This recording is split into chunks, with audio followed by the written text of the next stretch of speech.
It wasn't a bad day to start our day tour in this part of Scotland. Buses and coaches drive in and out to the terminal, picking up cruise passengers to explore the towns of Invergordon and Inverness. Independent tour guides waited outside to meet the others. I was lucky to join a small group of thrill-seeking travelers who pre-arranged this tour some weeks earlier. Right, so welcome to Invergordon. It's a busy place today, so much going on. Now that your ship has come into this particular port, we're now looking at doubling the population. The population of this area is actually less than 3,000, and there's more than that on your ship. Now this particular area has been very important through time. It's a deep sea port, so they've been exporting out to here for hundreds of years to the known world. So all over the place they've been exporting whisky, barley, bear meal, and they've been sending tartan and coal as well as something which was mined up here in the north. Done with a brief overview, our first site to visit was the Balnuaran of Clava, a prehistoric cemetery. In here, the monuments were built between 3,000 and 4,000 years ago. This site is one of the best preserved Bronze Age burial sites in Scotland and consists of relatively well-preserved burial chambers. Now the stone which we have here has got a mica in it. It's very glittery. Okay, so remember, you're not going to see that because you're going to be standing in the dark. Of these cairns or heap of stones, there are a couple of passages graved with central circular burial chamber approach to the cairn by a low passage. One is a ring cairn with no passageway to the central chamber. Sometimes in my kind of thinking of it is it's possible that it could be 12 communities who use this area, and they would have a chieftain who would stand at one of these stones, which is why in some areas you might get 6, because there's 6 small communities or 3 small communities. Our next stop is to the east of Inverness, to visit the site of the Battle of Culloden, the final confrontation of the Jacobite Rising in 1745, and part of a religious civil war in Britain. It's quite a walk to the battlefield, and along the way, we got to explore the grounds for fresh and wild berries. These are blaeberries. Blee? Blee, B-L-E-E. So you would probably call them blueberries. Oh. Yes. Try some, taste. Yeah. So there's some there. Pass them around. But, there's a huge abundance of them. The Battle of Culloden in 1746 was the last military clash ever to be fought on British soil. It was between the forces of the Jacobites, who supported the claim of Charles Edward Stuart to the throne, and the Royal Army, which supported George II of Great Britain. Culloden brought the 1745 Jacobite Rising to a close. It was a decisive defeat for the Jacobite cause, and Prince Charles left Britain and went to Rome, never to attempt to take the throne again.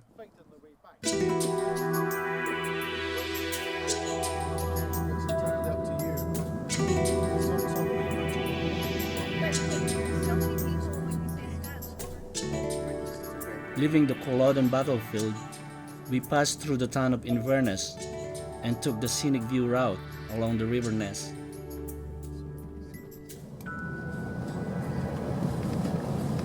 This is a lovely walk, this one. You're kind of walking up here, you come up to what's known as the Ness Islands. The coaches have to park here, and then the drivers walk into down to get their lunch.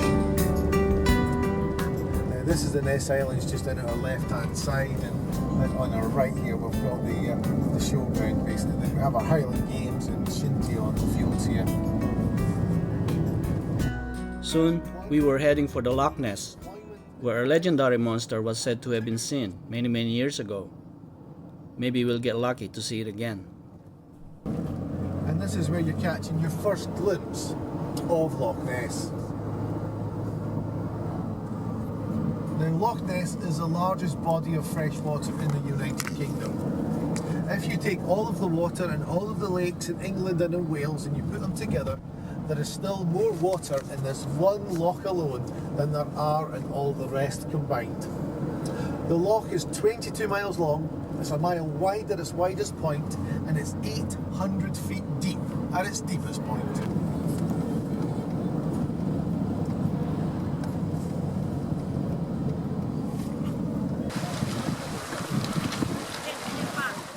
Is there such a thing as a Loch Ness monster?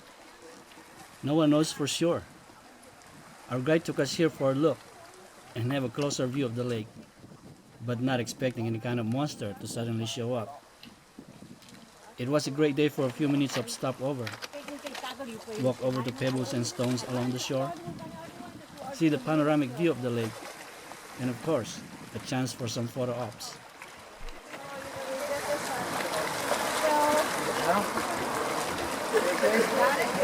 After three, say Nessie. 1, 2, 3, Nessie.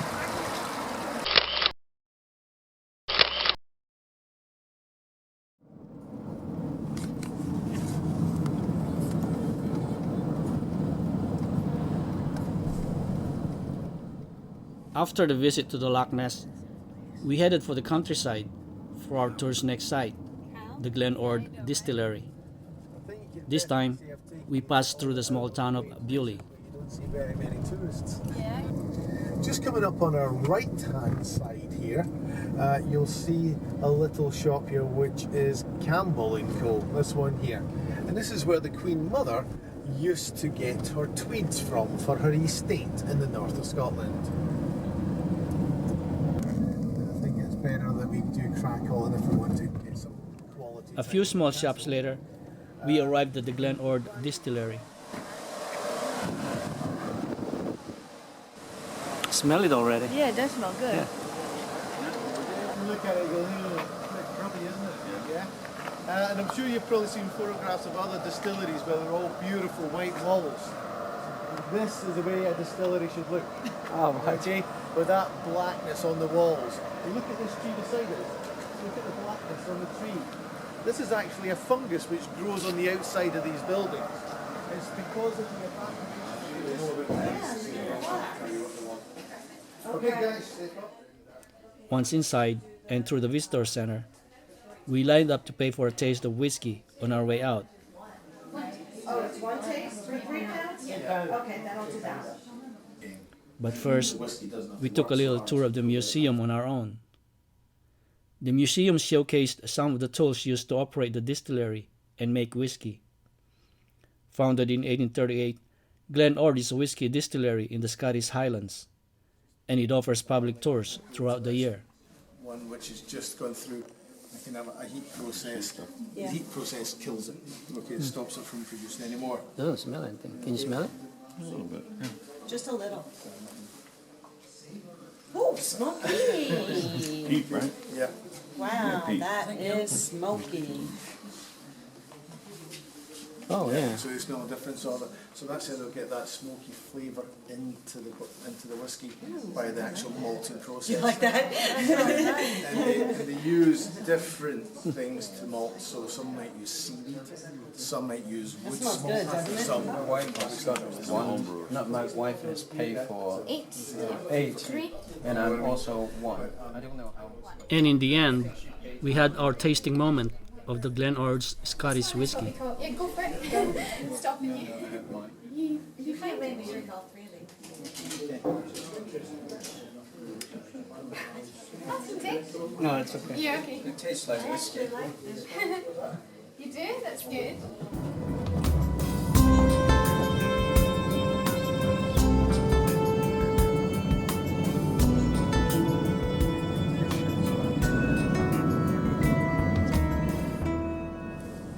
Back in the car with our designated driver, our attention has again turned to enjoying the view of the countryside and heading for the historical destination that only opens for touring on limited number of days a year, as we heard earlier in the day. This is a day of opportunity for our visiting group. So this actual alleyway here that we're going up in the springtime, again, when's the best time to visit? This is full of bluebells. It's absolutely stunning. And you see in front of you the castle there. Castle Loud.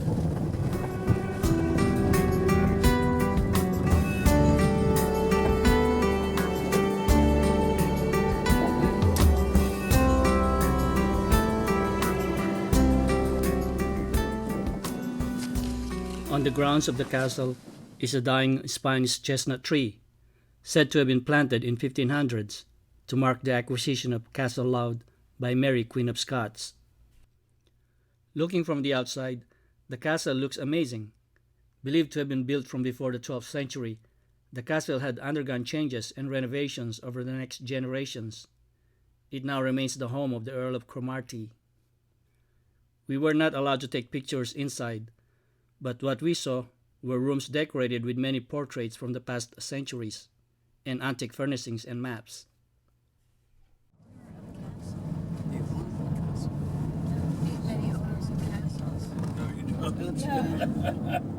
Back on the road again, we wanted to see and experience more of Invergordon and Inverness. In this part of Scotland, legends, fascinating history, rolling green hills, castles, and natural scenery make this day's adventure worth remembering. But our day's visit needs to end at where we started from, at the port in Invergordon.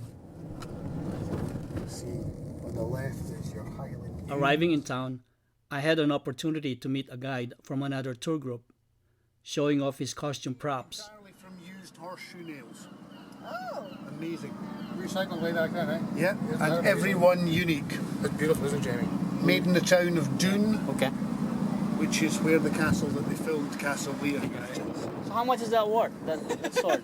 Sword Yeah. cost me about £800 and I got it in Tennessee.